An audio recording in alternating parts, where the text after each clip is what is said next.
Hola, gente linda de Creyendo en Cristo. Estamos en esta serie que le dimos en llamar de esta manera, creyendo en Cristo, basados en la lectura del Evangelio según San Juan, y estamos en el capítulo número 2.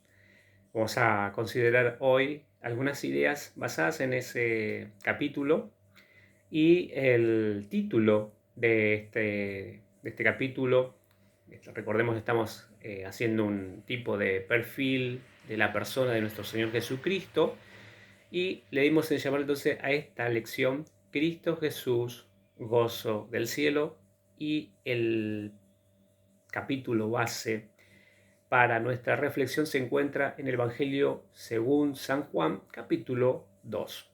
Vamos, en primer lugar, a tener un pequeño bosquejo y resumen rápido de este capítulo segundo del Evangelio de Juan, y que podría ser como sigue, ¿no? En primer lugar, vamos a ver principio de señales en una boda. En segundo lugar, vamos a ver limpieza del templo de Dios. Los versos sería principio de señales de una boda, verso 1 al 11 del capítulo 2. Del verso 12 al 17 podemos llamar algo así como limpieza del templo de Dios. En tercer lugar, vemos el capítulo 2, verso 18 al 22, la revelación de Jesús acerca de su muerte y resurrección. Y del verso 23 al verso 25 podemos señalar o bosquejar esto, ¿no?, como el conocimiento divino o la omnisciencia del Señor Jesucristo. Eso podemos encontrar entonces a lo que es el capítulo en general. Acerca del principio de señales en una boda, lo digo así sencillamente o sintéticamente: Jesús transforma el agua en vino. Capítulo 2, verso 1 al 11. Jesús puede transformar algo que no es útil para el propósito de una boda, ¿no?, en algo que sí es útil y apropiado para un clima de fiesta. Jesús es el que transforma internamente a las personas. Eso como aplicación, ¿no? En cuanto al segundo punto, limpieza del templo de Dios. Jesús limpia el templo físico en Jerusalén, capítulo 2, verso 12 al 17. Vemos a Jesús limpiando la casa de su Padre para una genuina adoración a Dios. El templo físico no es donde Dios habita, sino una representación de esa habitación, una especie de maqueta de algo mayor. Eso es el templo de Dios. El templo es el lugar de adoración a Dios, es un lugar consagrado exclusivamente para Dios. Dios desea habitar en el corazón de su pueblo más que en un lugar físico, de modo que el templo donde Dios quiere habitar es en el ser humano. Nosotros decimos el cuerpo, este tabernáculo decía el apóstol Pablo. Jesús es el que limpia internamente a las personas para que éstas puedan estar aptas para brindar una genuina adoración a Dios. Esa es, como quien decir, una enseñanza global de lo que podemos encontrar en la limpieza del templo. La revelación de Jesús acerca de su muerte y resurrección, capítulo 2, versos 18 al 22. Jesús estaba seguro sobre quién era y qué misión tenía en la tierra. Jesús tenía que morir físicamente para que muchas personas puedan vivir eternamente, espiritualmente. Tenía que resucitar para testimonio eterno de su obra realizada, concluida y aprobada. Eso lo encontramos entonces del verso 18 al verso 22. La lectura de cada capítulo se los dejo semana por semana. Entonces la idea es esta, que se lee el capítulo, se lo va meditando durante toda la semana y al final de la semana, por así decirlo, hacer una pequeña reflexión sobre lo que estamos leyendo. Por eso estoy tomando esa idea. No leo el capítulo o los versículos, sino más bien los voy agrupando así por versos y versos. Entonces, el último punto en que bosquejamos el capítulo 2 es el conocimiento divino, la omnisciencia de Jesús, en el verso 23 al verso 25. Jesús conoce exactamente a las personas, desde un punto. Estoy hablando de Cristo Jesús, ¿no? Fíjate que al comienzo es Jesús puede transformar algo que no es apto para una fiesta, por ejemplo, y le puede hacer para algo que sea apto para una fiesta, para alegrar, para gozo, para alegría. Después vimos que Jesús es el que limpia a las personas. Jesús limpia internamente y nos prepara para ser un templo agradable a Dios, donde Dios quiera estar. Ese es Jesús. Jesús revela también que era necesario que Él muriera para que muriera físicamente para que nosotros tengamos vida eterna, vida espiritual. Una muerte física iba a producir la vida para todo el mundo, la vida espiritual. Y aquí en cuarto lugar estamos viendo que Jesús conoce exactamente a las personas, nos conoce, ese es el punto. Esto es parte del Evangelio de Dios. Jesús, a diferencia de cualquier ser humano, sabe con exactitud lo que piensan las personas.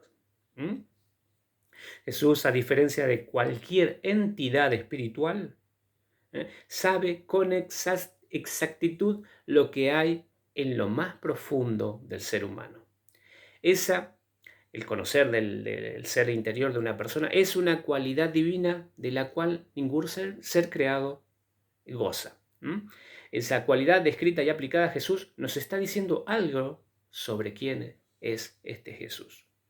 Jesús, como Dios, no necesita que se le diga lo que piensa el hombre porque conoce exactamente lo que piensa. No nos podemos esconder de Jesús. Para recordar y compararlo con el Salmo 139, versos 7 al 12. Bien, entonces ahora vamos a la parte, hicimos la parte general, ¿no? Del capítulo. Ahora vamos a cosas puntuales. Jesús transforma agua en vino en una boda. Estamos hablando de Jesucristo como el gozo del cielo, ¿no? Juan nos lleva desde la presentación del Evangelio a la primera escena donde aparece el Cristo. Capítulo 1, presentación del tema principal de su obra. ¿Cuál era? Jesucristo. Nos va a enseñar, nos va a mostrar algunas cualidades de este Jesús en el cual estamos creyendo, y el propósito lo vimos ya, para que creyendo en Él tengamos vida por su nombre. Entonces Juan nos lleva desde la presentación del Evangelio a la primera escena donde aparece el Cristo. La primera escena que él quiso enfocar es una escena de una fiesta de bodas. Así comienza el relato del ministerio de Cristo en este Evangelio de Juan. ¿Cómo? En una fiesta. Jesús es aquel que puede transformar algo que está en un estado en algo distinto al anterior. O sea, algo diferente. Al decir, transforma una sustancia, agua, en otra cosa, en otra sustancia, vino. Bueno, eso es la aplicación, por así decirlo, espiritual, ¿no? Tampoco estoy negando que el milagro haya sucedido, sucedió, sí, pero para nosotros también a su vez implica lo que está sucediendo allí. Nos está dando un mensaje. ¿Cuál es el mensaje? Jesús puede transformar algo que es en un estado, pasarlo a otro estado. Por ejemplo, en una simple aplicación puede transformar sin usar ningún elemento más que su palabra. Eso es importante, cada cosa que estoy hablando, ¿no? Su palabra, porque es Dios. Su palabra puede hacer el milagro de la transformación de algo en otra cosa. Y eso lo podemos aplicar a muchas cuestiones, pero principalmente a la naturaleza humana. Bueno, ya vamos a hablar después, más adelante. Por ahora, dejemos ahí. Por ejemplo, entonces decimos que con la palabra puede transformar, obligar a que algo que es un estado pase a otra cosa. puede transformar instantáneamente, puede superar todos los estándares de calidad humana, etc. En sentido figurado o alegórico, el vino es un símbolo del gozo, del gozo en la lectura de las Escrituras. De modo que cuando Jesús transforma el agua en vino, es una manera de decir quién es el que da el verdadero gozo de la vida. ¿Dónde puedo encontrar este gozo? En Jesucristo, algo que está triste, el agua así, insípida por así decirlo. Siempre útil, ¿no? Pero insípida y no apropiada para el clima de una fiesta, ¿no? Entonces ahí pasa a el otro estado. Entonces, en sentido figurado, decimos que Jesús es el que puede dar verdadero gozo a la vida. Jesús es el que puede hacer algo sin sabor e insípido, como lo es el agua, en algo que genera un nuevo estado de alegría, de gozo, ¿no? Puede transformar algo que no es útil o apropiado para un clima de fiesta, estoy hablando, ¿no? En algo que es apropiado para el clima de fiesta donde él inaugura, en este caso está la escena del relato de Juan, nos está mostrando ahí a Jesucristo en una fiesta. Y en la fiesta no había vino. Bien, puede transformar entonces algo que no es útil o apropiado para un determinado contexto en algo que es apropiado para el clima de fiesta. El agua es útil, pero en contexto de fiesta, el vino es mejor. Además, si podemos averiguar cómo es el proceso para obtener vino, nos daríamos cuenta que no se puede obtener del agua, sino de uvas prensadas, luego fermentadas, que además tienen bastante tiempo de maduración, entre otras cosas. Yo no soy experto en vino, pero es algo de cultura general, ¿no? Esto, aplicado a nosotros, es Dios en o por Cristo, el que puede transformar nuestra vida de un instante a otro. Eso está maravilloso, eso es buena noticia. ¿Qué quiere decir si hoy yo soy algo, ¿no? Imperfecto? Dios, por medio de Cristo, por la fe en Jesucristo, me puede transformar en algo que hoy no está sirviendo a los propósitos divinos, en algo que sí lo será. Por medio de la acción de la fe de Cristo en nosotros, Jesucristo en nosotros. Otra aplicación espiritual. Jesús puede transformar el agua en vino, estamos diciendo. El agua es también un símbolo de la palabra de Dios. Significativo es el asunto de las tinajas que eran las que se usaban para el rito de la purificación, ritual de la purificación de los judíos en aquel entonces en el templo. Una tinaja es, por así decirlo, una herramienta. En este caso, una herramienta para fines exclusivos, fines especiales, fines santos, decimos nosotros, ¿no? De modo que cuando la tinaja apartada para los fines santos es llenada con agua, hay algo que Jesús puede hacer con esos dos elementos. En nuestro caso de aplicación espiritual, Jesús usa el agua de la palabra, de la cual las tinajas se llenaron hasta desbordar, y entonces Él hace que esa agua ahora se transforme en vino, que como dijimos es un símbolo del gozo de Dios, de la alegría divina, lo cual es muy apropiado para un clima de fiesta, de bodas.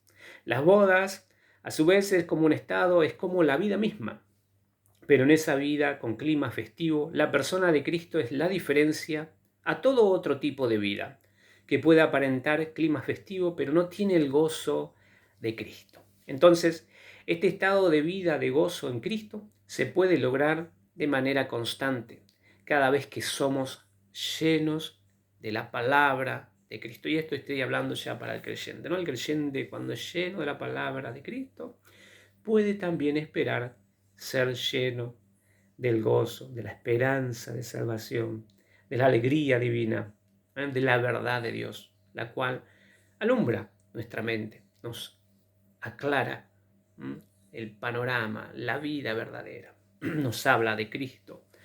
Bien, hasta aquí entonces estamos viendo esto de Jesús transforma agua en vino en una boda. Otra cosa que podemos hablar, Jesús en la fiesta de bodas. Siguiendo con el tema de las aplicaciones espirituales, tenemos que Jesús transforma el uso de lo que estaba destinado a servir a las cuestiones religiosas en instrumentos para el gozo en clima de boda, de fiesta, ¿no? Las tinajas que se usaron eran para los ritos judíos, como habíamos dicho recién, o sea, tiene el tinte religioso, ceremonial, cultural, técnico, dentro de un contexto de adoración. Ahora Jesús usa las mismas herramientas para lograr sus fines propios. Jesús puede hacer de lo que es ritual, de lo que es ceremonial, cultural, técnico, etc., porque siempre se hizo así, en algo que realmente produce alegría, gozo, lo que es propio de un estado de fiesta, de bodas. Así, es el milagro de la regeneración en el ser humano, la regeneración espiritual que Dios produce. El ser humano, cual tinaja creada especialmente para adoración a Dios, ese es nuestro propósito como seres humanos, estoy hablando, y que durante mucho tiempo fue mal empleada en un intento de producir genuina adoración, incluso siguiendo las instrucciones de la ley de Dios, ahora es transformada por el poder de la palabra de Cristo en instrumento de alegría, de gozo, que es apropiado para las fiestas de las bodas, las fiestas de un clima de fiesta, de bodas. Las bodas son, en sentido espiritual, las bodas del Cordero, Apocalipsis 19:9, en la que van a participar todos aquellos que han sido limpiados por la sangre del Cordero de Dios, el cual ya nos habló algo, nos presentaba Juan en el capítulo 1. Esos son los que componen la iglesia de Cristo. ¿Quién? Los que han sido limpiados por la sangre del Cordero. Aquí Jesús es el novio de la esposa, la cual es la iglesia. Ese estado de novios entre comillas, es un estado continuo aquí en la tierra. La iglesia es la novia de Cristo. En la cultura judía había básicamente dos instancias en materia de matrimonio, en especial en torno a lo que es la mujer. Una primera instancia es el estado de desposada, un término que van a encontrar en los evangelios, desposada. Y el otro estado es de esposa, desposada y esposa. Es decir, la esposa es cuando está casada, concluido el asunto del matrimonio, ¿no? Aunque es muy similar el concepto de novios occidental, el estado de desposada, no es lo mismo en materia del compromiso que significaba un estado de desposada. Desposada era un estado de compromiso que solo podía ser roto en caso de fornicación o de parentesco cercano prohibido también en la ley de Dios. Esto lo podemos leer allí en Mateo capítulo 1, capítulo 19, acerca del estado de María, y después en primer lugar estaba como desposada y luego como esposa de José. Y el capítulo 19 habla acerca de el divorcio. De modo que la iglesia de Cristo en la tierra es la desposada de Cristo. Como está escrito ahí, o está expresado en las palabras de Pablo en la segunda carta de Corintios, capítulo 11, verso 2. Entonces, es la desposada del Cordero. El matrimonio, entonces, es un estado que es seguro. Por cuanto este estado desposado ya es seguro, el matrimonio es seguro. Porque Cristo no cambiará de opinión con respecto de su iglesia que compró a precio de su sangre, con su vida misma. Cristo, cual Dios inmutable, no cambia. Cristo, cual Dios omnisapiente, nunca se equivoca en nada, mucho menos en la elección de su desposada, cada uno de los creyentes. Es maravilloso eso, porque, ¿qué te puedo decir? No todos nos sentimos calificados o correspondientes al amor de Cristo, y sin embargo nos podemos encontrar como iglesia de Cristo, y como iglesia de Cristo somos desposadas, su desposada. Cristo, Entonces, como Dios fiel, nunca dejará a su desposada. Cristo viene en breve a buscar a su desposada para celebrar formalmente las bodas del Cordero en la Nueva Jerusalén, la ciudad del gran Rey Jesucristo. Otra cuestión que debemos notar: Jesús está presente en las bodas. Aquí comenzó el relato del ministerio de Jesús para Juan. No fue en una sinagoga, no fue en el templo de Jerusalén, sino en una fiesta. Ese es entonces el estado de la iglesia que está con Cristo Jesús. Es un estado de fiesta, de banquete continuo, donde el gozo del Señor debería ser algo que esté presente en cada momento de esta nueva vida en la tierra. Estamos juntamente con Cristo. Notar además el orden del relato. Primero, Jesús nos muestra que Él es el que realmente purifica al ser humano con su palabra y que lo prepara para la próxima sección, ¿no? La cuestión de la adoración en la casa de Dios. Estoy hablando del flujo del relato del capítulo 2. En primer lugar, entonces, vemos este clima de bodas, la idea de la transformación de algo que es una cosa y que puede ser otra cosa, apropiada para un clima de festivo, de boda. ¿Y hacia dónde va esto? Hacia la limpieza de Dios en el templo. Cuando hablamos de templo, hablamos de lo que se entendía en aquel entonces como adoración, lo que Dios había ordenado. Entonces, Jesús transforma para una correcta adoración. ¿Transforma qué? Al ser humano, lo limpia, lo transforma, lo regenera, lo pasa de un estado de muerte espiritual a vida espiritual, al gozo del cielo, a la alegría eterna. Muy bien, entonces esto es importante notarlo. Entonces primero Jesús nos muestra que Él es el que realmente purifica al ser humano con su palabra y que lo prepara para la próxima cuestión, que es la adoración en la casa de Dios. Todo lo que no es genuina adoración se cae cuando Cristo realiza el milagro de la regeneración espiritual en el ser humano. Eso es la limpieza del templo. Veremos con mejor detalle que ese milagro lo realiza el Espíritu Santo de Cristo, en nombre de Cristo, como lo veremos ya en la próxima lección o meditación, que está basado en el Evangelio de Juan, el cual ya podemos comenzar a leer el capítulo 3. Ahora, ¿para qué se realizó el milagro de la transformación del agua en vino? El verso 11 nos explica: para que sus discípulos creyeran en él. Esa señal es recogida por Juan para que, así como sus discípulos, podamos creer en él, y para que creyendo en él tengamos vida en su nombre. Ahora, pasemos a otra cosa que encontramos aquí en esta escena de la transformación del agua en vino. Hacer todo lo que Él manda para disfrutar del gozo de Dios. El secreto, si queremos decir secreto, ¿no?, para poder disfrutar del gozo en clima de fiesta espiritual donde está Cristo, es hacer todo lo que Él manda.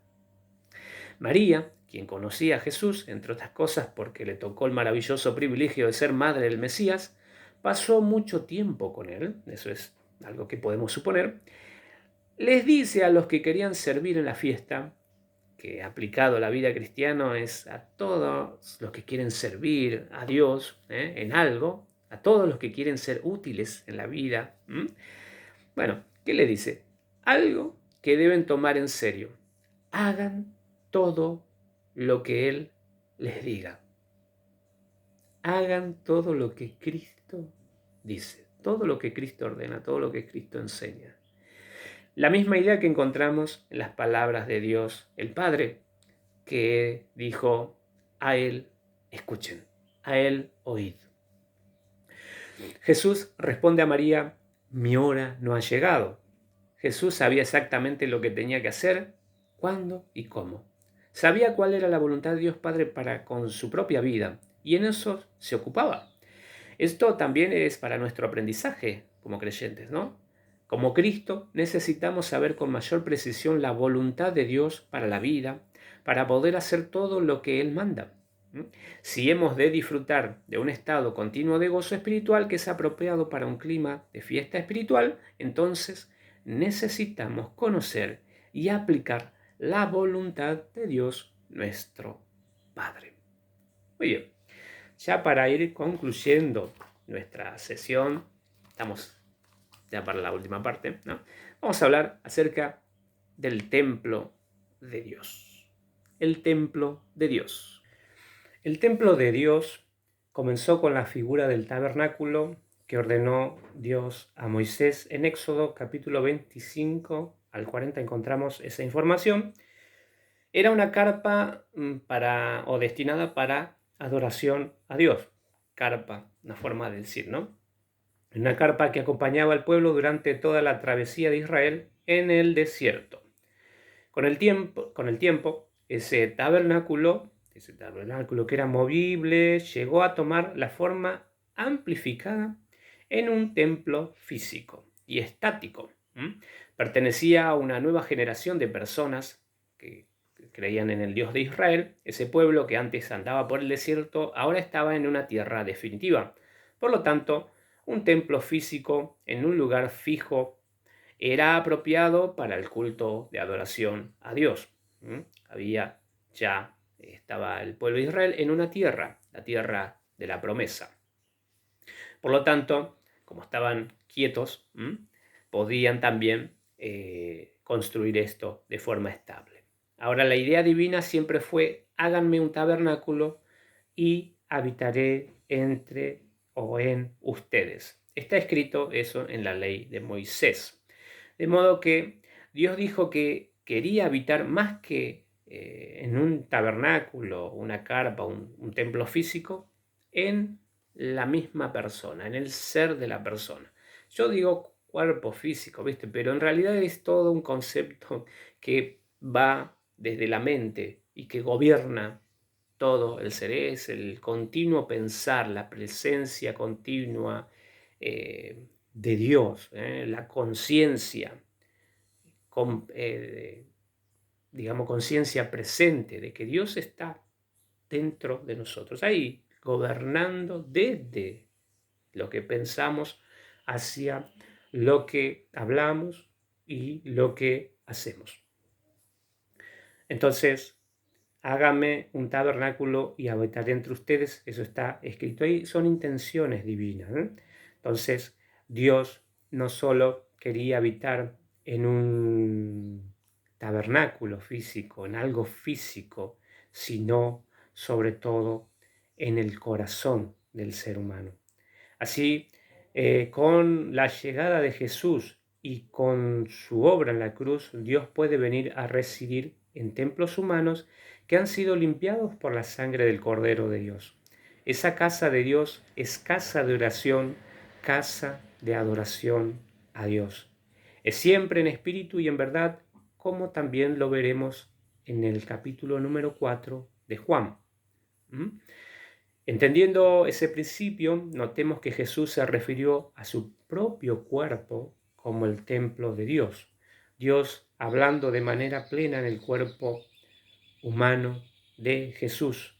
El templo entonces es su cuerpo, es su persona, el templo donde Dios mora, donde Dios habita. Incluso es una representación del cielo mismo, donde Dios reside plenamente. Dios está en el templo. Es otra manera de decir que Jesús mismo está en ese templo, que Él es el templo y es Dios mismo. Él es mayor, dice, incluso que ese templo, porque es Dios.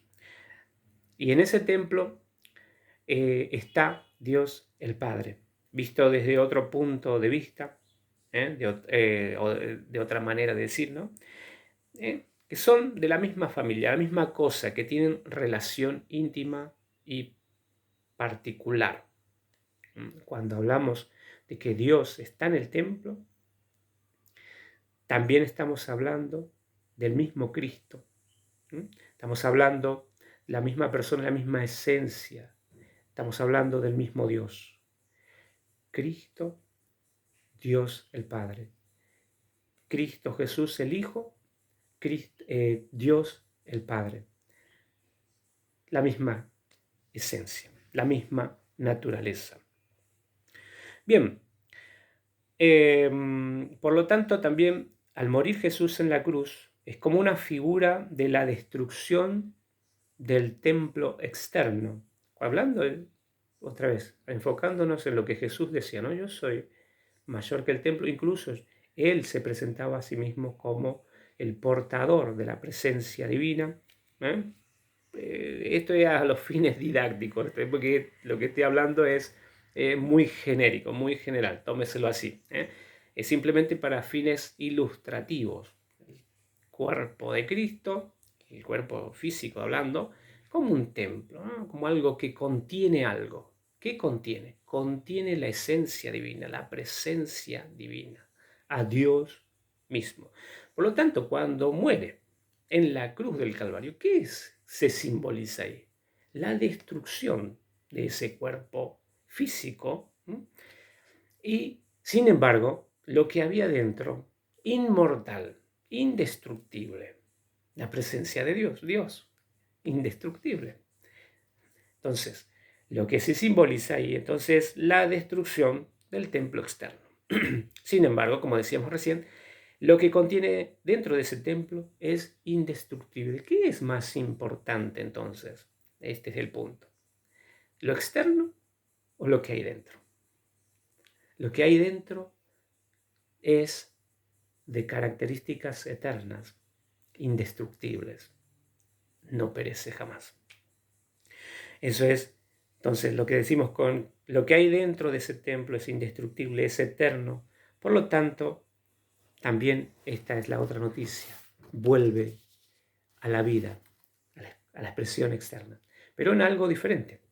El cuerpo resucitado de Cristo es algo diferente del templo externo antes de su muerte. Bien, es simplemente como para presentar algunas ideas respecto de lo que tenemos allí, y es para meditar, es para despertarnos o estimularnos a estar meditando en esas cosas y no pasarlas así de largo simplemente por la mera lectura, ¿no? También podemos hablar de otra cosa, que es la verdadera fe en Jesús. Ahora bien, Juan de nuevo registra este incidente en torno al templo. Destruyan este templo, el físico, y en 3 días lo restauraré. Con la respuesta de Jesús a sus contemporáneos, porque se trataba de una información que los discípulos debían saber, aunque no la entendieran ahora. Y dicho sea de paso, no siempre entenderemos todo lo que nos habla o nos manda hacer el Señor Jesucristo. Sin embargo, dice Juan que sus discípulos se acordaron de sus palabras, las palabras de Cristo, lo que Él les había dicho, de este evento en especial, cuando Jesús resucitó de entre los muertos, mucho tiempo después de esta escena de lo que estamos hablando aquí.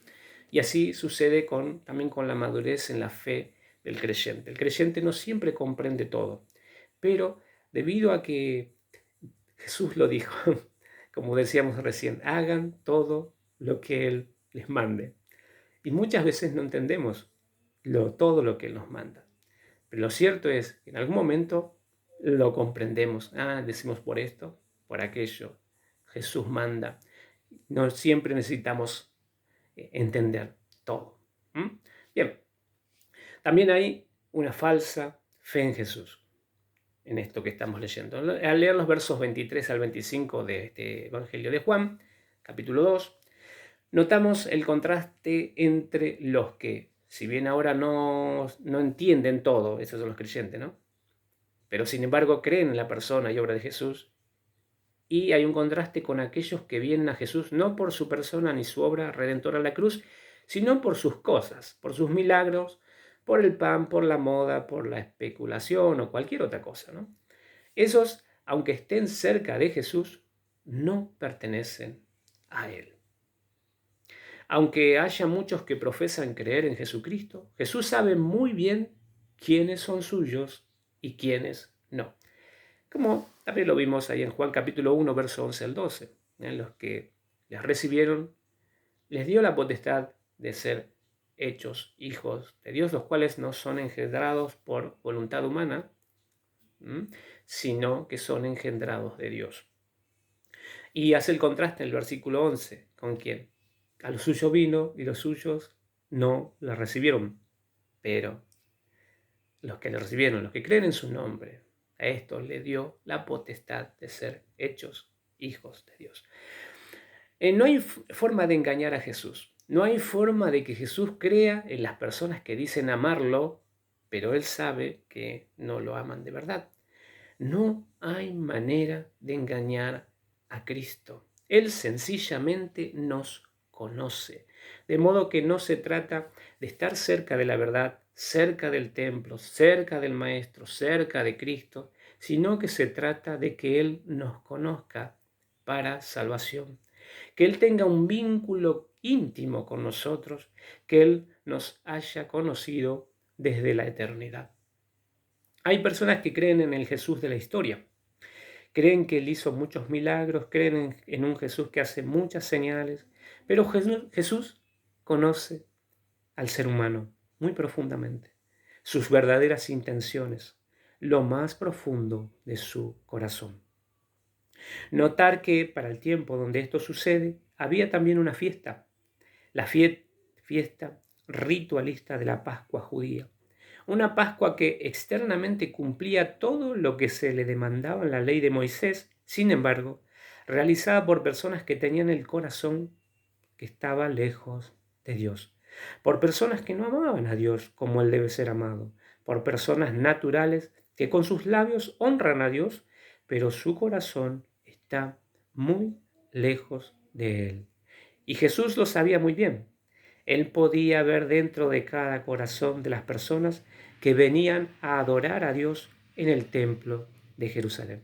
Muy bien, gente linda de Creyendo en Cristo. Hasta aquí llegamos para el día de hoy, meditando algunas ideas, dejando y sembrando algunas semillitas de verdad en los corazones de aquellos que se prestan a esto, ¿no? A tratar de indagar un poquito más acerca del mensaje del Evangelio. Estamos hablando de la persona de Cristo. Así que les dejo de tarea leer el capítulo 3 para la próxima semana, toda la semana digo, meditando lo que dice allí. Y algunas cosas vamos a tocar. No puedo exponer todo, solamente hablamos de algunas cositas puntuales,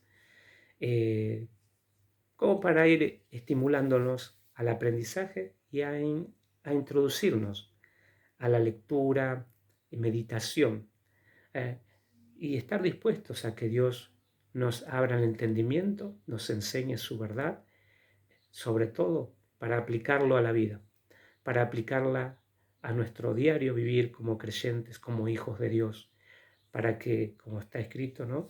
Para que creyendo en Él tengamos vida en su nombre. Nos estamos viendo, que sigan bien, recuerden esto, bendecidos en Cristo siempre bendecidos. Nos vemos.